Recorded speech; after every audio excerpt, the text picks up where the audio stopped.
Millionaire came home early, sees wife kicking black Maid's daughter. What he does, everyone was severely shocked and devastated. Marcus Sullivan had built an empire, a $50 million tech company, a mansion with 12 rooms, marble floors, crystal chandeliers, everything money could buy. But in 30 seconds he would realize he didn't know anything about the woman he married, or what was happening in his own home. He walked through his front door at 2:47 in the afternoon. He was early. He wanted to surprise his wife. Instead, he heard a child crying. Then, a crash. He rounded the corner and saw his wife Victoria standing over a 7-year-old girl who was crumpled on the marble floor, cradling her arm. The little girl's mother stood frozen in the doorway, cleaning supplies scattered at her feet. And Victoria's foot was raised. She kicked that child. What Marcus did next destroyed his marriage, shocked his entire social circle, and changed 3 lives forever. This is that story. Marcus Sullivan came from nothing. And before you understand what happened that day, you need to understand how he got there. How he built everything and saw nothing. He grew up watching his mother work 3 jobs. She was a nurse, but one salary wasn't enough, so she cleaned offices at night, waited tables on weekends. Young Marcus barely saw her. She died from exhaustion when he was 8 years old. Marcus made a promise at her funeral. He would never be poor again. He would work harder than anyone. He would build something so big, so successful, that no one he loved would ever struggle the way she did. He made his first million by 32. Sold his first startup at 35. By 40, he had more money than he knew what to do with. His routine was simple. Wake up at 5, gym by 5:30, out the door by 6:30, in the office by 7, home by, well, sometimes he didn't come home at all. His wife Victoria would still be asleep when he left. He'd send her a text. Another late night. Don't wait up. She never did. Marcus thought he was building a life, providing, being the man his mother never had. But he missed something crucial. While he was building his empire, he wasn't watching his empire. He didn't see what was happening in his own home. To the people who lived in it, worked in it, suffered in it. Grace Thompson arrived at the Sullivan mansion every morning at 7. She was their housekeeper. Though that word doesn't capture what she really did. She cleaned 12 rooms, did laundry, prepared meals, managed the household Marcus was never in. But here's what Marcus didn't know about Grace. She left everything to come to America. A teaching job, her family, her home. She was educated, qualified. But when her husband died 3 years ago, she was alone in a foreign country with a 7-year-old daughter and no safety net. So she scrubbed floors, cleaned toilets, took whatever work she could find. Every day at 3 p.m., she'd leave the Sullivan house to pick up her daughter Zoe from school. She had nowhere else to take her, so she'd bring Zoe back to the mansion. The little girl would sit quietly in the kitchen, doing homework while her mother worked. Grace would whisper to her daughter while folding laundry, "Baby, sit up straight. Education is everything." She would scrub 1,000 floors if it meant her daughter could have opportunities she never did. Marcus never saw any of this. He was never home. But his wife Victoria, she saw everything. To the outside world, Victoria was perfect. Designer clothes, charity luncheons, Instagram posts with captions like "blessed" and "grateful" and "living my best life." She came from old money. The kind of family that had country club memberships going back generations. But her family lost everything when she was 25. Bad investments, failed businesses. By the time she met Marcus, she was desperate to get back to the lifestyle she'd grown up with. Marcus thought she loved him. Maybe she did, in her way. But she loved what he could give her more. On the rare mornings Marcus was home for breakfast, she'd smile at him over coffee. Play the perfect wife. But the moment he left, her face would go cold. She'd snap at Grace. "I asked for oat milk. Are you incapable of following simple instructions?" It started small. Week 1, she was just icy, polite but distant. The way you treat someone you barely considered human. By week 4, the comments got sharper. The help this, the help that. Week 6, she told Grace to start using the back entrance only. Said she didn't want her tracking through the main house. Grace never complained, never pushed back. She needed the job, needed the health insurance for her daughter's asthma medication, so she took it. Silently. Every day. Victoria had been building to something for months, and Grace, she had been silently enduring. But today, Everything was about to explode. Welcome back to Mirror Stories. If you're new here, you've joined a community dedicated to truth, justice, and survival. Show some love by clicking the likes and subscribe button. Before we dive deeper into the story, drop a comment where you are watching from and what time it is for you right now. And here's my question for you. Have you ever witnessed someone being mistreated but stayed silent because you felt powerless to help? Drop your answer in the comments. I read every single one. Victoria had pushed Grace to the edge, and she was about to push too far. Because Marcus was about to walk through that door. That afternoon started like any other. Victoria was on the phone with one of her friends, wine glass in hand. Her third glass. It was only 2 in the afternoon.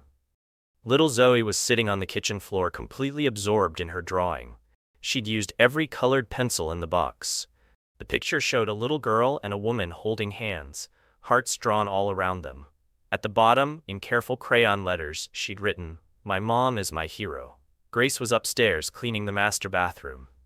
She had no idea what was about to happen. Victoria paced while she talked, gesturing with her wine glass. She wasn't paying attention to where she was walking. She stepped forward and her foot caught on Zoe's pencil box. Victoria stumbled. Her wine glass flew from her hand and smashed against the wall. Crystals shattered everywhere. Red wine splattered across the white marble. It was a wedding gift. Expensive. One of a set. Victoria spun around, fury on her face. What the hell? Who left this here? Zoe scrambled backward, her eyes wide with terror. The colored pencil scattered across the floor. I'm sorry. I didn't mean. Where is your mother? Grace. Victoria's voice echoed through the house. It wasn't a request. It was a command. Grace heard the scream. She dropped what she was doing and rushed downstairs, her heart pounding. When she reached the kitchen, she saw the broken glass, the spilled wine, her daughter's terrified face. Mrs. Sullivan, I apologize. I'll clean it immediately. Zoe, baby, come here. But Victoria wasn't done.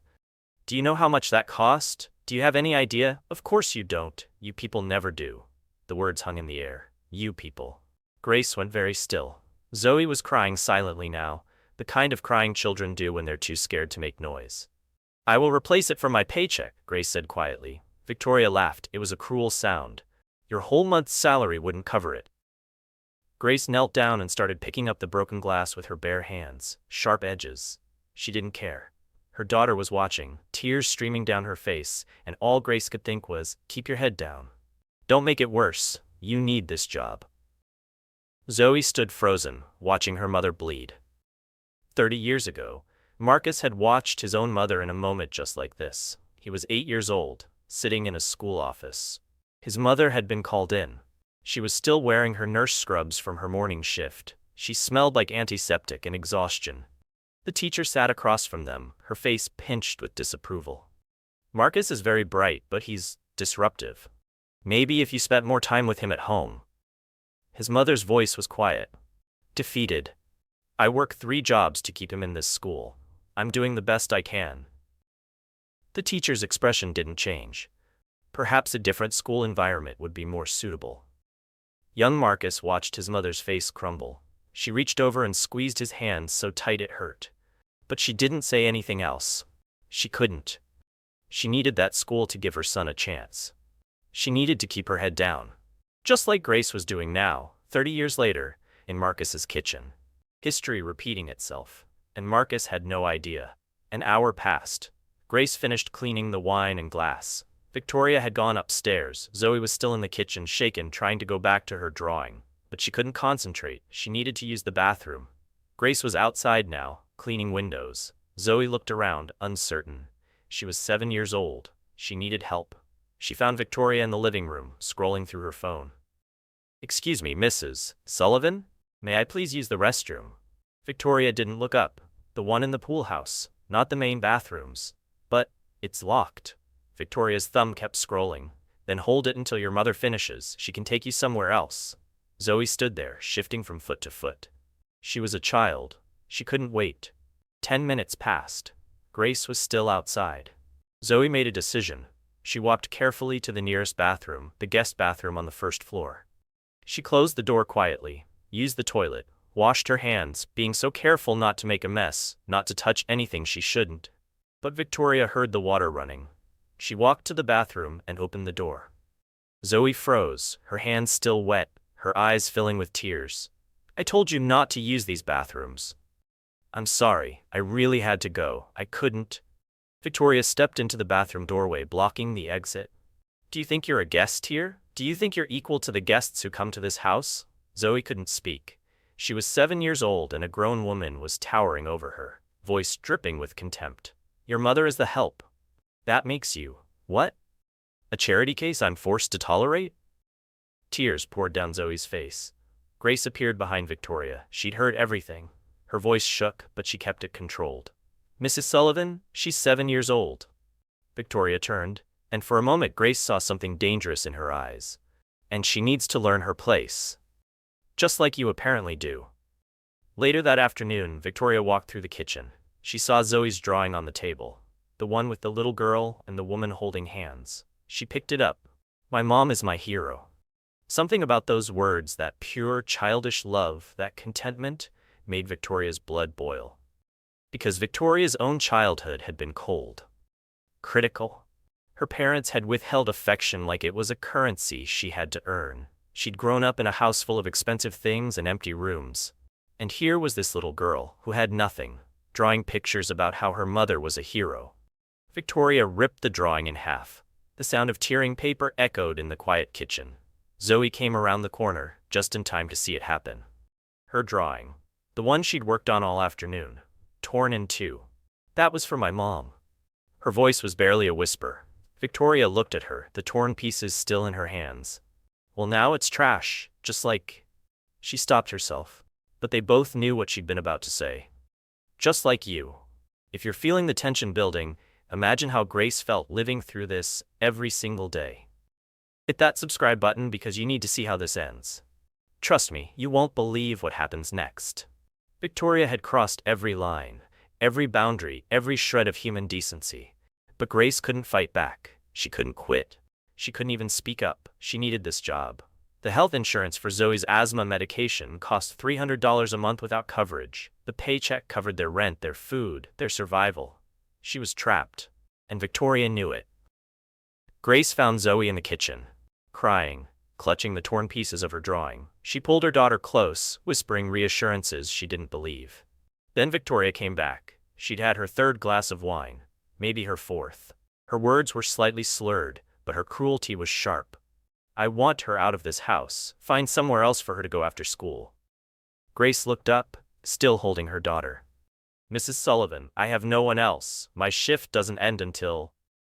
Not my problem. I didn't sign up to run a daycare for... She stopped, caught herself again. Grace stood up. Something inside her had finally broken. Not her dignity, not her strength, but her willingness to stay silent. For what, Mrs. Sullivan? Say it. Say what you've been wanting to say for 8 months. Victoria's eyes narrowed.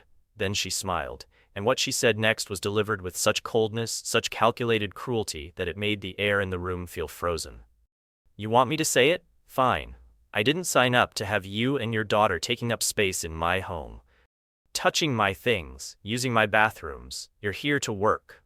That's it. You're not family. You're not a friend. You're the help. Zoe buried her face in her mother's side, sobbing openly now. Grace stood there, her hand on her daughter's head, and responded with quiet dignity. I understand, Mrs. Sullivan. We'll stay out of your way. Victoria turned to leave. Then she stopped at the doorway. And tell her to stop crying. I'm sick of the noise. Grace stood there in that kitchen, holding her crying daughter, surrounded by the remnants of a torn drawing and broken glass, and 8 months of accumulated cruelty. She had nowhere to go. No one to call, no way out. And Victoria walked away, satisfied. Here's my question for you. If you were Grace in this moment, what would you do? Would you stay for the paycheck or leave to protect your daughter?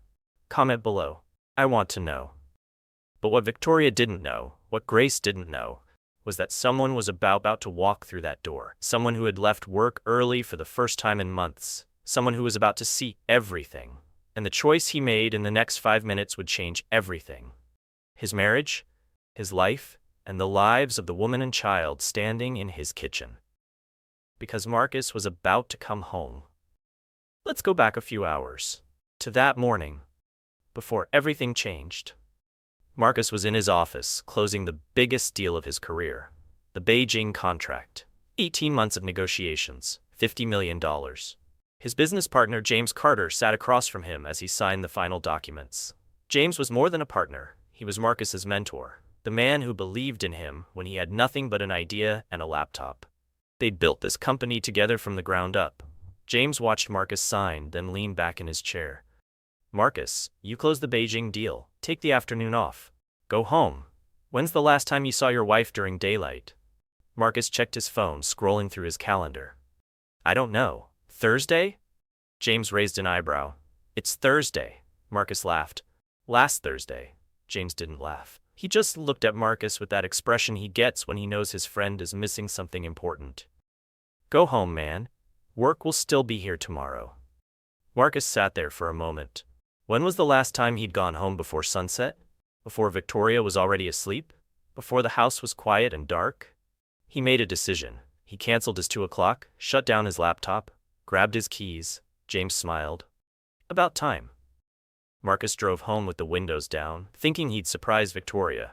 Maybe they'd have lunch together. Talk. Actually see each other for once. He pulled into his driveway at exactly 2:47 p.m. He was smiling. He had no idea what he was about to walk into. Marcus entered through the front door quietly. He usually called out, "I'm home," but this time he wanted to surprise her. Then he heard it. A child crying. Then a crash. His body moved before his brain could process what he was hearing. He walked toward the sound, his heart starting to pound. And then he saw it. His wife Victoria, wine glass in her hand, standing over a 7-year-old girl who was crumpled on the marble floor, clutching her arm. Grace stood frozen in the doorway, cleaning supplies scattered at her feet where she'd dropped them. And Victoria's foot was raised. She kicked that little girl. Not hard enough to break bones, but hard enough to send her sprawling across the floor. Get out of my sight! Marcus didn't think, he just reacted. What the hell are you doing? His voice echoed through the house like thunder. Everyone froze. Victoria spun around. The color drained from her face. Her mouth opened, but no words came out. Marcus, Marcus didn't wait for her to finish. He rushed to Zoe, dropped to his knees beside her. Are you okay? Are you hurt? The little girl was sobbing so hard she couldn't speak. Her whole body was shaking. Grace moved forward instinctively, reaching for her daughter. But then she stopped. Marcus saw the hesitation in her eyes, the fear. She was afraid to overstep in front of him, afraid he'd fire her, afraid he'd blame her. Marcus looked at Grace's face. Really looked at it. And he saw everything. The fear, the resignation, the exhaustion. That this isn't the first time written all over her expression. He looked back at Victoria. How long has this been going on? Victoria's face shifted. She put on a different mask, defensive, indignant. Marcus, it's not what it looks like. How long? The silence that followed felt like it lasted an hour. Victoria started talking fast, the way guilty people do when they're trying to control the narrative. She was in the way. I tripped over her toys. She shouldn't even be here, Marcus. I've told Grace 100 times that she can't bring her daughter to work. You kicked a 7-year-old child. I barely touched her. She's being dramatic. Marcus turned away from his wife. Looked at Grace. Is this the first time? Grace hesitated. Marcus could see the war happening behind her eyes. Her job. Her paycheck. Her daughter's health insurance. Everything she needed to survive. But then Zoe looked up at her mother with those trusting eyes, waiting to see if her mother would tell the truth. Grace took a breath. No. That single word hit Marcus like a punch to the chest. What else has happened? Mr. Sullivan, I don't want to cause trouble. What else? Grace's voice was quiet but steady. She doesn't allow Zoe to use the bathrooms in the house. She threw away her lunch one day because she said it smelled ethnic. She told her that she was taking up space that didn't belong to her. Marcus's jaw clenched so hard it looked like his teeth would crack. Victoria jumped in, her voice rising. I was establishing boundaries. You're never here, Marcus. You have no idea what it's like managing this household, running everything while you're at the office 16 hours a day. Managing? Is that what you call this? She's not our responsibility. Grace is an employee. Her daughter is not my problem. Marcus stood up slowly. His voice dropped to barely above a whisper. She's a child. She's the maid's child. The room went silent. Marcus stared at his wife like he was seeing her for the first time. And in a way, he was. When you said the maid's child, what did you really mean? Victoria blinked, confused. What are you? Say what you're really thinking, Victoria, out loud. Right now. Victoria's face changed. The mask slipped, the careful polished exterior cracked, and what was underneath was ugly. Fine, you want me to say it? I didn't grow up with people like them in my home. I didn't grow up sharing space with what? Black people? Is that what you can't say? Victoria's face flushed. She switched tactics, tried to sound reasonable. I'm not racist, Marcus. I support all the right causes. I donate to charities. You donate money and kick children. Got it. Marcus turned his back on her, knelt down to Zoe's level. Zoe, right? She nodded, hiccuping through her tears. I'm Marcus. I'm really sorry this happened to you in my home. Can I check your arm? Zoe extended her arm toward him, trembling. Marcus examined it gently. Bruised, swelling starting, but not broken. He looked up at Grace. Has she been to a doctor? Grace's voice was barely audible. Our insurance through the job. It doesn't start until next month. We're in the waiting period. I'm taking you both to urgent care. Now. Victoria's voice cut through the room. Marcus, you're overreacting. Marcus ignored her, pulled out his phone, dialed James. James, I need you to come to the house, now. Marcus, what's...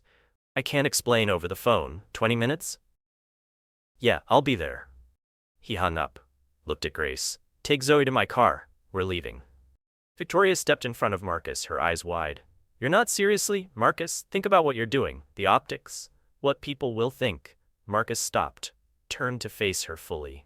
And he told her a truth he'd been carrying for 34 years. My mother was a nurse. Did you know that? She worked 3 jobs. Mornings at the hospital, afternoons cleaning offices, weekends waiting tables. She died when I was 8 years old. Exhaustion. That's what the doctor said. Her body just gave out. Victoria's mouth opened, but Marcus kept talking. You know what I remember most? The way people like you talked to her. Look through her. Like she wasn't human. Like I wasn't human. Like we were just inconveniences. Problems to be managed. He stepped closer to Victoria. I married you because I thought you were good, kind, classy. I thought you came from real class, the kind that has nothing to do with money. But you know what you are? Marcus, you're exactly what I spent my whole life trying to escape, and I brought you into my home. But I'm done now. Marcus walked past her, opened the front door. Grace and Zoe were already in his car. He didn't look back. Marcus had finally seen the truth. But what he was about to do next would shock everyone, including himself. If you need to know what happens, hit that subscribe button right now, because this story is far from over. The urgent care clinic was quiet. Private examination room.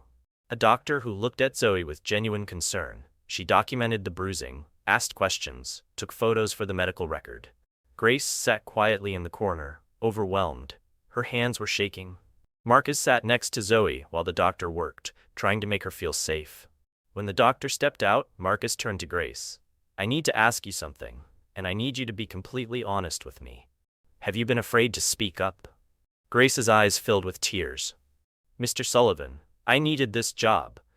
Zoe's asthma medication costs $280 a month without insurance. I couldn't afford to lose the coverage. I couldn't afford to make waves. I just thought if I kept my head down, if I just endured it, we'd be okay. Grace, stop. You don't have to explain. I understand, and I'm sorry. This should never have happened in my home. The doctor came back in. The bruising is consistent with what you described, but I need you to know, I'm required by law to file a report with social services given the nature of the injury. I understand. Do what you need to do. The doctor nodded and left. That's when Zoe spoke for the first time since they'd left the house. Her voice was so small it was almost inaudible. Are we in trouble? Marcus's heart shattered at the question. No, sweetheart, you're not in trouble. None of this is your fault. Do you understand me? None of it. Is my mom going to lose her job? Marcus looked at Grace, saw the fear in her eyes. The same question she'd been too afraid to ask. Your mom is not losing anything. I promise you that. While they were at urgent care, James had arrived at the Sullivan house. He later told Marcus what happened, what Victoria said, how she tried to spin it. Victoria had greeted him with false relief in her voice. James, thank God you're here. Marcus is having some kind of breakdown. He just grabbed the maid and her daughter and stormed out. James cut her off.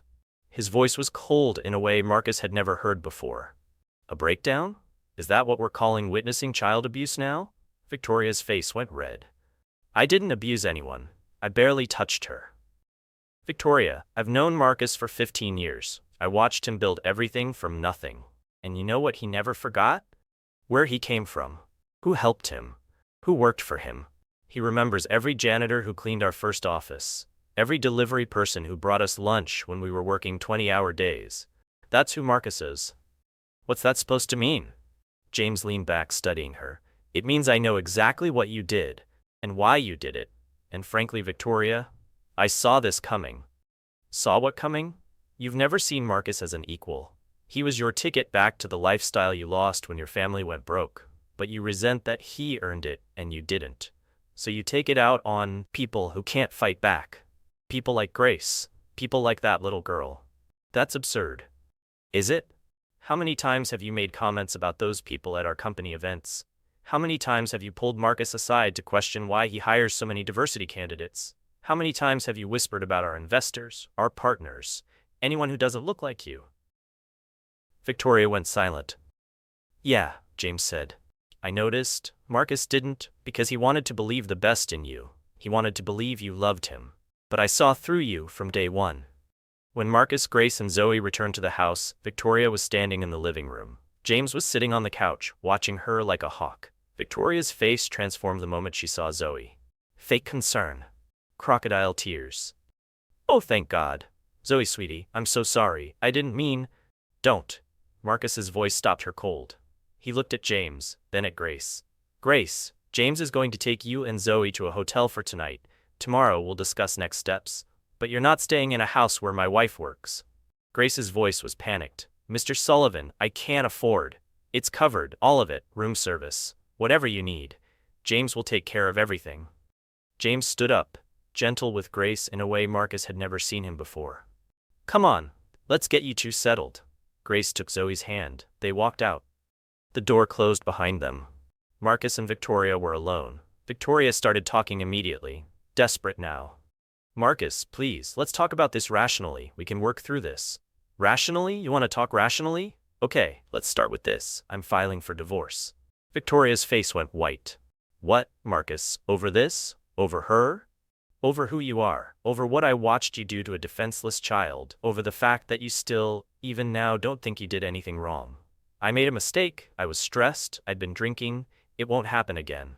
This wasn't a mistake. This was a pattern. A pattern I was too busy working to see, but I see it now. I see all of it. Victoria changed tactics. Her voice went soft, pleading. Marcus, think about what you're throwing away. 5 years of marriage.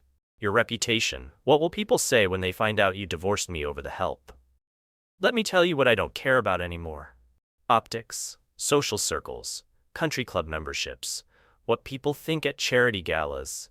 I care about being able to look at myself in the mirror. Victoria's softness evaporated. Now came the anger. You're going to regret this. You're going to lose half of everything in the divorce. I'll take you for millions. Worth it? I'll tell everyone. I'll destroy your reputation. I'll go to every newspaper, every blog, every social media platform and tell them you chose the help over your wife.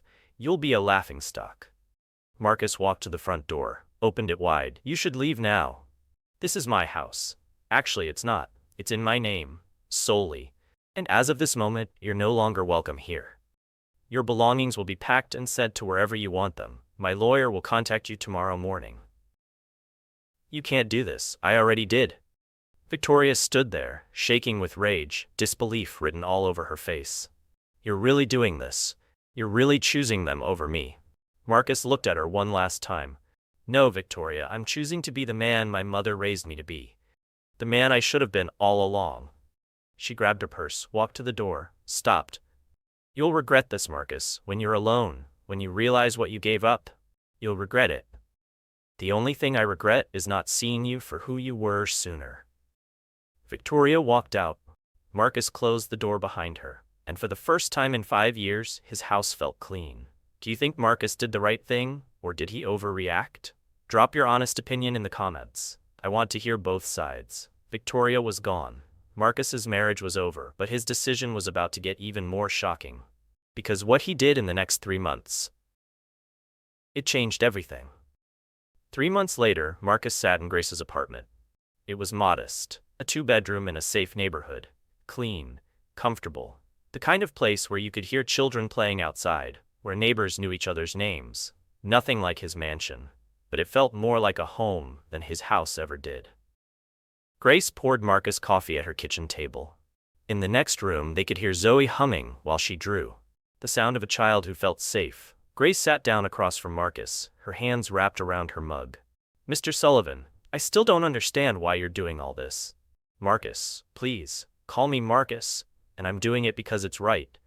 The medical bills, the legal fees, the recommendation letter for the teaching position, it's too much." Marcus shook his head. "Grace, you lost your job because of my wife. The least I can do is help you land on your feet." Grace looked down at her coffee. "I didn't lose my job, I quit. After what happened, you think I'd let you work in that house? No, you're starting fresh. The teaching position at Ridgemont Academy, you're more than qualified, and Zoe gets tuition-free enrollment as part of the faculty package. That's not charity. That's what should have happened all along."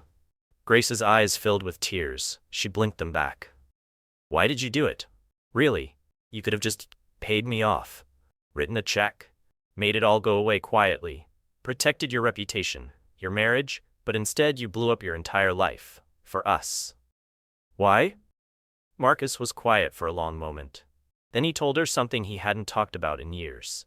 "When I was 8 years old, my mother was fired from her nursing job. A patient accused her of stealing medication. She didn't do it. My mother was the most honest person I've ever known, but they believed the patient over her. No investigation, no benefit of the doubt. Just fired." Marcus looked through the doorway at Zoe, who was drawing a picture of a rainbow. "We were homeless for 6 months, lived in our car. My mother worked 3 jobs trying to get us back on our feet, and the whole time I watched people look through her, like she was invisible, like she didn't matter." He turned back to Grace. "That little girl in there? She shouldn't have to grow up in a world where people like my wife get away with treating people like you like they're less than human. And if I didn't stand up when I had the power to do something, then I'm just as guilty as Victoria. Maybe more so, because I had the power to stop it and chose not to see it." Grace wiped her eyes. "You're a good man, Marcus. I'm trying to be. That's all any of us can do." The story didn't end there. Victoria's friends found out what happened. Social media has a way of making everything public, no matter how much you try to hide it. The charity luncheon stopped inviting her. The country club conversations went quiet when she entered a room. The same people who had smiled at her for 5 years suddenly didn't return her calls. She tried to control the narrative, went on social media to paint herself as the victim. But too many people had seen through her by then. Meanwhile, Marcus made a decision about his company. They partnered with 3 organizations that support domestic workers' rights. Not just a donation, a real partnership. Legal aid, healthcare access, education programs. Marcus gave a TV interview. The reporter asked him about the divorce, about the headlines calling him a hero. He told her the truth. "I'm not a hero. I'm a man who was complicit through ignorance. I wasn't paying attention to what was happening in my own home. The real hero is Grace Thompson, who endured abuse to provide for her daughter, who stayed strong when everything in her wanted to break, who protected her child even when it meant swallowing her own pain. That's real strength." Grace started teaching at Ridgemont Academy that fall. Marcus wasn't there for her first day, but she told him about it later. She walked into that school holding Zoe's hand. Zoe was wearing a new backpack, her hair in neat braids, her smile so wide it hurt to look at. Grace wasn't just a maid anymore. She was Professor Thompson, teaching literature to middle schoolers, using her education, her skills, her voice. Zoe wasn't the maid's daughter anymore. She was a student, a straight-A student as it turned out. Grace told Marcus that other families reached out to her, domestic workers who had seen what happened, who had their own stories of mistreatment, of abuse, of silence. They were organizing, fighting back, speaking up. "You started something," Grace told him. "No," Marcus said. "You started it, by surviving, by protecting your daughter, by being brave when it would have been easier to stay silent." 6 months after that day, Marcus's house was being prepared for sale. 12 rooms, marble floors, crystal chandeliers. Everything that was supposed to represent success. Marcus was downsizing, moving to something smaller, something that actually felt like him. Grace and Zoe came by to drop off some paperwork. The lawsuit settlement that Victoria had contested and lost. She'd been ordered to pay damages and complete 200 hours of community service at a domestic workers' resource center. Marcus hoped she learned something, but he wasn't holding his breath. Zoe ran into the empty house, her footsteps echoing off the walls. She looked around at the bare rooms. "Are you sad that your house is going away?" Marcus smiled at her. "No, sweetheart. It was never really a home. Just a house." Zoe tilted her head, thinking, what's the difference? A home is where people love you, where you're safe, where you belong. Zoe thought about this for a moment, then she smiled. "Then we have a home, me and Mama." "Yes, you do." Grace walked up behind her daughter. "Marcus, I heard you're downsizing." "Yeah, smaller place, 2 bedrooms, normal neighborhood, something that actually feels like me." For what it's worth, what you did mattered, not just for us. Other families are speaking up now, organizing, fighting for their rights. You started something that's bigger than any of us. You started it, Grace, by surviving, by being brave. They stood there for a moment, 3 people connected by one terrible day that changed everything. Zoe reached into her backpack and pulled out a piece of paper. "I made this for you." It was a drawing. Marcus, with a bright red superhero cape, standing next to her and Grace. Marcus laughed. "I'm not a superhero, Zoe. My mama says you are. She says you saw something wrong and you fixed it. That's what superheroes do." Marcus took the drawing, looked at it. This 7-year-old's version of heroism. Simple, pure, true. "Thank you, Zoe. I'm gonna keep this forever." Marcus Sullivan spent 20 years building wealth, building success, building a life. He worked 80-hour weeks, closed deals worth millions, built a company from nothing. But it took 30 seconds, one moment of actually seeing, to understand what really matters. It's not what you build. It's not how much money you make. It's not the size of your house or the prestige of your social circle. It's who you protect, who you stand up for, and who you become when no one's watching. Marcus walked through that door at 2:47 in the afternoon and saw his wife kick a child. And he had a choice. He could have looked away, made excuses, protected his marriage, his reputation, his comfortable life, or he could do the right thing. He chose to do the right thing. And yes, it cost him. His marriage ended, his social circle collapsed. People talked. Some called him a fool. But when Marcus looks in the mirror now, he can meet his own eyes. When he thinks about his mother, the woman who worked herself to death trying to give him a better life, he can honestly say he became the man she raised him to be. If this story moved you, show some love, likes the video, and hit subscribe button right now. Because there are millions of people like Grace out there. People who work hard, stay silent, and endure abuse because they have no other choice. And the only way things change is when people with power choose to use it for good. Grace Thompson teaches literature at Ridgemont Academy now. Her daughter Zoe is thriving, getting straight A's, making friends, living the life her mother dreamed of for her. Marcus donated $5 million to organizations that support domestic workers' rights, legal aid, healthcare, education, protection. Victoria contested the divorce settlement but lost everything. She was ordered to complete community service at a domestic workers' resource center. No one knows if she learned anything, but Marcus hopes she did. As for Marcus, he sold the mansion, moved into a place that actually feels like home, and he pays attention now, really pays attention, to the people who work for him, clean his office, deliver his food, serve his coffee. He sees them, he learns their names, he treats them like human beings, because that's all anyone wants. To be seen. To be treated with dignity. To matter. Here's my final question for you. What's one thing you can do today to see the invisible people in your life? The janitor at your office? The delivery driver? The person who cleans your house? Drop your answer in the comments.